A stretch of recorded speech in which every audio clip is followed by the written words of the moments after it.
Banks across the world are running out of gold, physical gold, the kind you can hold, the kind you can store, the kind that actually exists. And while lines form outside bank branches from Singapore to Zurich, while customers wait hours only to be turned away empty-handed, the paper market, the futures contracts, the leveraged derivatives, they're about to collapse further. Because what's happening right now is a divergence, a split, a complete separation between physical reality and paper fiction. And when these two markets finally break apart completely, the liquidation in paper is going to be catastrophic. This is the story of why banks cannot meet physical demand, why the paper market is structurally doomed, and why the next 30 days are going to see forced selling on a scale that will drive prices to levels nobody thinks are possible. And if you understand the mechanism, if you see what's actually happening beneath the headlines, you'll know exactly when to buy and exactly when to stay away. Let's start with what happened yesterday in Asia. Markets opened after the Friday massacre. Gold had crashed 12%, silver down 35%. The worst day in precious metals in over 4 decades. And what did retail investors do? They lined up to buy physical metal, bars, coins, actual gold and silver they could take possession of. At the headquarters of United Overseas Bank in Singapore, the only bank in the city offering physical gold products to retail customers, the lobby was packed. Dedicated bullion transaction lounge filled beyond capacity.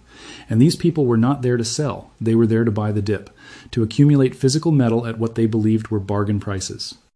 But they ran into a problem. The bank was out of stock, completely sold out of products from major bullion brands. Customers who had not pre-ordered were turned away. Nothing available. No bars. No coins, nothing, and this was not isolated to one bank. Reports from dealers across Asia and Europe confirmed the same pattern. Maximum capacity production cannot meet demand. Customers queuing for hours outside retail shops, certain bar sizes sold out weeks in advance. The physical market is experiencing a supply crisis while the paper market crashes. Now here's where it gets critical. The physical shortage did not stop the paper sell-off. Overnight trading saw a brief bounce in gold and silver prices as Asian physical buying provided support. But when European and American markets opened, heavy selling volume hit. The machines, algorithmic trading systems, systematic commodity funds, they started selling, not because of fundamentals, not because of supply and demand, because their models said sell. And when machines sell, they don't care about physical shortages. They don't care about bank inventories. They follow threshold levels and momentum signals, and right now every signal says sell. Let me show you exactly what's about to happen over the next 30 days. 3 waves of forced selling that have nothing to do with physical demand and everything to do with paper market structure. Wave 1, the commodity trading advisors, the CTAs. These are systematic hedge funds, primarily based in China, that trade commodities based on trend-following models. They hold positions for 3 to 20 days. They use leverage, typically under 300%, and going into Friday's crash, they were heavily long gold and silver. When prices collapsed, their models did not have time to adjust. Asian markets closed before they could react. Now they are playing catch-up. They must sell, not want to sell. Wave 2, the dealer hedges. This is the piece almost nobody understands. Over the past several months, record amounts of call options were purchased on gold and silver. Call options give the buyer the right to purchase at a set price. When retail investors and institutions buy massive amounts of calls, the dealers who sell those options must hedge their exposure. They do this by buying the underlying asset, gold, silver, ETFs. As call buying increased, dealer buying increased. This created mechanical upward pressure on prices. More calls purchased, more dealer hedging, higher prices, more calls purchased. A feedback loop, but now prices are falling. And when prices fall below the strike prices of those calls, the options become worthless. And when the options are worthless, dealers no longer need the hedges, so they sell. Dump the underlying assets they bought to hedge. And given the record volume of calls that were purchased, the amount of selling required is enormous. Goldman Sachs analysis shows dealer positioning requires significant selling over the next month, regardless of price direction. Up, down, sideways. They are sellers in all conditions. This is not a market view. This is mechanical necessity built into their risk management. Wave 3, margin requirement increases. The Chicago Mercantile Exchange raised margin requirements on gold, silver, platinum, and palladium futures. Effective close of business. Now let's talk about what the banks are doing.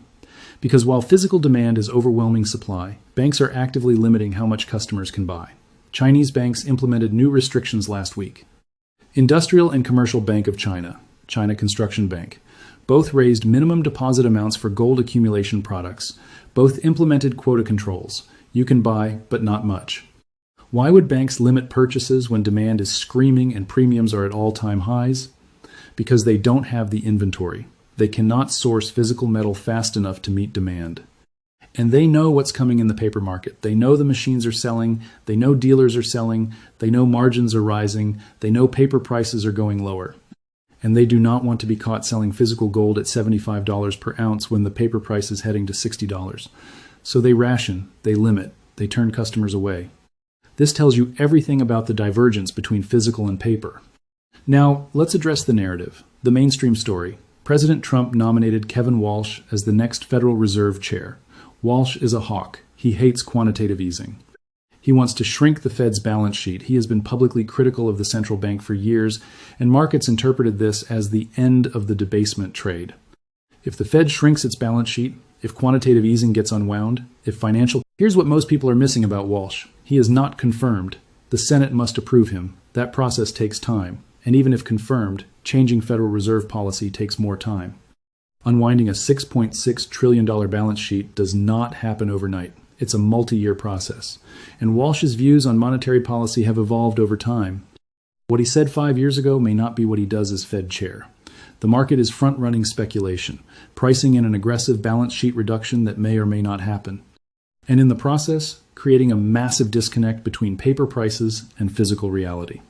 Because while paper prices crash on speculation about future Fed policy, the physical market has a current supply problem that Fed policy cannot solve.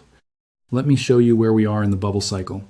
Friday was not the capitulation. Friday was the initial panic, the denial phase, where the first wave of selling happens and buyers rush in thinking it's over, thinking they got a bargain. Overnight Asian buying was the denial, the belief that the worst is done. But we have not reached the bull trap yet. The bull trap is when prices recover 10, 15, 20%, when the media says the bottom is in, when buyers pile back in with confidence. And then the real selling begins. The CTA liquidations, the dealer hedge unwinding, the margin calls on the new buyers. That's when prices go to levels that seem impossible. That's the fear phase. The capitulation, the actual bottom, and we are not there yet. Here's the timeline as it stands right now. Next 2 weeks, CTA selling ahead of Lunar New Year, systematic funds cutting positions by 30 to 50%, prices grind lower, bounces get sold. Physical demand continues but cannot overcome paper selling. Weeks 3 and 4, dealer hedge unwinding accelerates. Call options expire worthless. Dealers dump underlying assets. Margin calls hit leveraged longs who bought the initial dip. Prices fall to new lows. By day 30, the paper market liquidation is largely complete. CTAs have sold. Dealers have sold. Margin calls have cleared. And the physical market takes over. That's when the real bottom forms, not before. So what do you do right now? If you're holding paper gold or silver, ETFs, futures, leverage products, understand you are in a liquidating market. The machines are selling. The dealers are selling. The exchanges are forcing selling through margin hikes. This is not a dip to buy yet. This is a structured unwind. If you want to buy physical metal, bars, and coins you take possession of, and you have a long-term horizon measured in years, not months, then these prices may represent opportunity. But understand you are buying into a falling market. Physical premiums are high because supply is constrained, but paper prices are falling because the liquidation is not complete.